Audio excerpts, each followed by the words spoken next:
नमस्कार जोहार। मैं हूं डॉक्टर जितेंद्र वसावा और आप देख रहे हैं देहवाली दुनिया और आदिवासी भारत।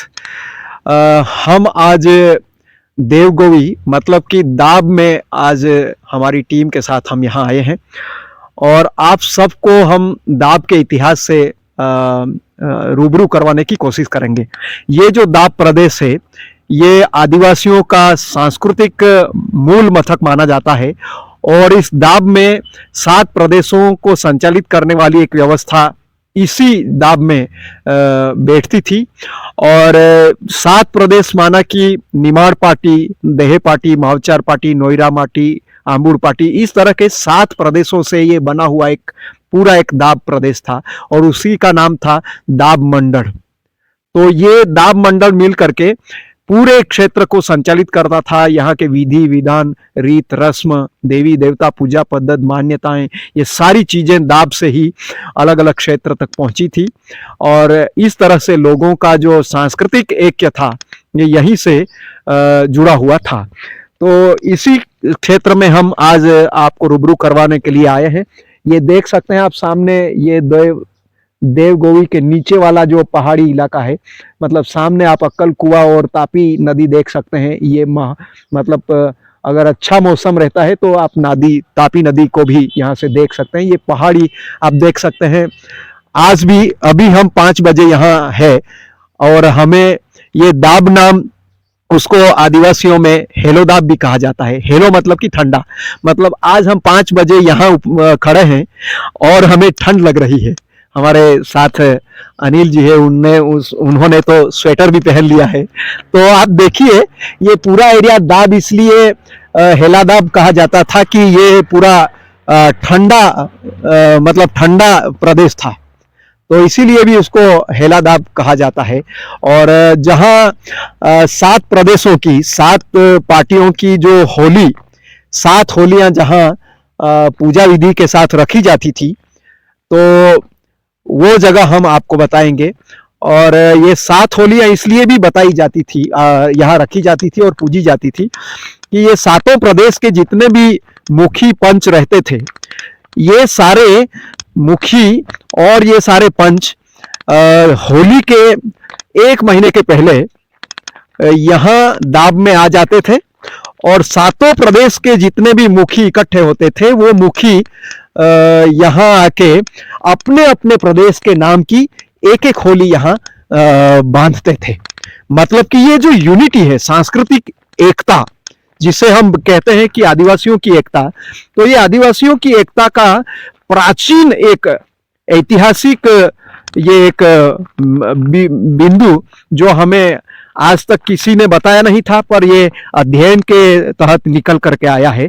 मैंने जब पीएचडी का अध्ययन शुरू किया तो इन पहाड़ों में, इस दाब एरिया में मैं बहुत घूमा था और बहुत यहाँ के जानकार लोगों, परंपराओं के जानकार लोगों से मेरी मुलाकात हुई। उन लोगों को मैंने बहुत दिनों तक सुना और उस कथाओं के माध्यम से और उस मान्यताओं के माध्यम से, किंवदंतियों के माध्यम से जो भी मैंने इतिहास इकट्ठा करने की कोशिश की है, उस इतिहास को मैं आप सब लोगों के साथ बांटना चाहता हूं।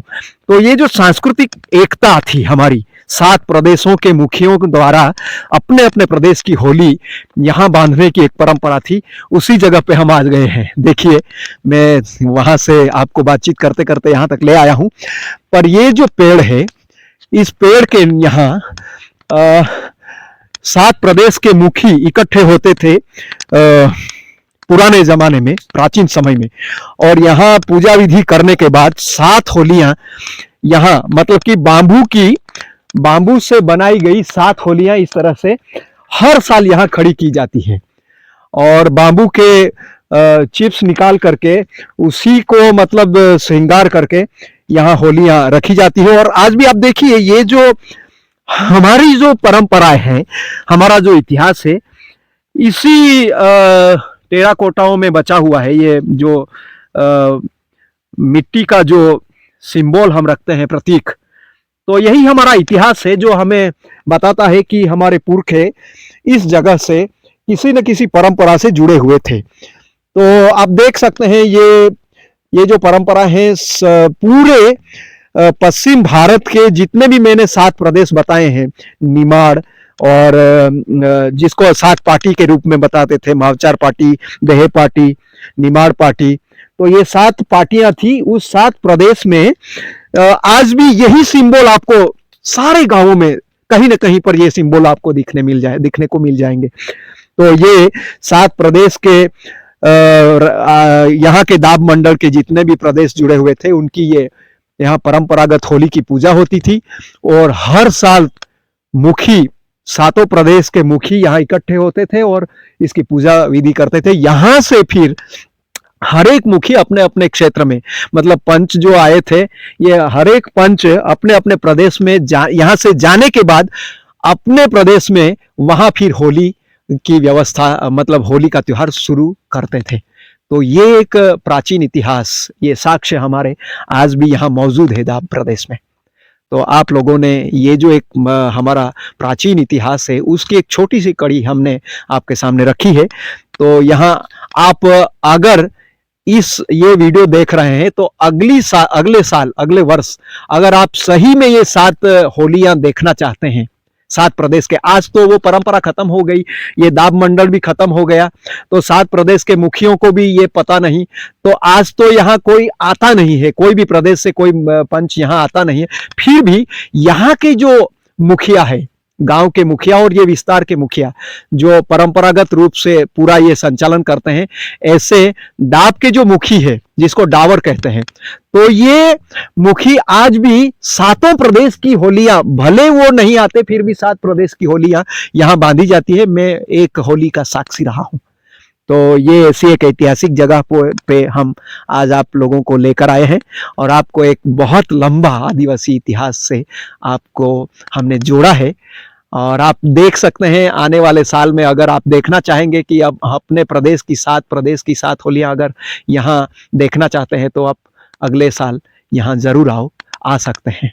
और ये अपनी जो प्राचीन परंपरा थी, अपना जो प्राचीन इतिहास था, अपना जो सांस्कृतिक एकता थी, उसको आप यहाँ महसूस कर सकते हैं। इसलिए मैं आह्वान करता हूँ कि अपनी इतिहास को समझने की कोशिश करें और इस इतिहास को, टूटी हुई कड़ी को आप फिर से जोड़ने का प्रयास कीजिए। और बस आगे हम जहाँ जहाँ हम ये दाब प्रदेश में जहाँ जहाँ हम जाएंगे, जहाँ जहाँ ऐसी कोई प्राचीन इतिहास से संदर्भित जो भी चीज़ें हैं, जो भी स्थल है, उससे हम आपको रूबरू करवाने का प्रयास करेंगे। तब तक जुड़े रहिए। कैमरामैन अनिल वसावा के साथ मैं हूँ डॉक्टर जितेंद्र वसावा।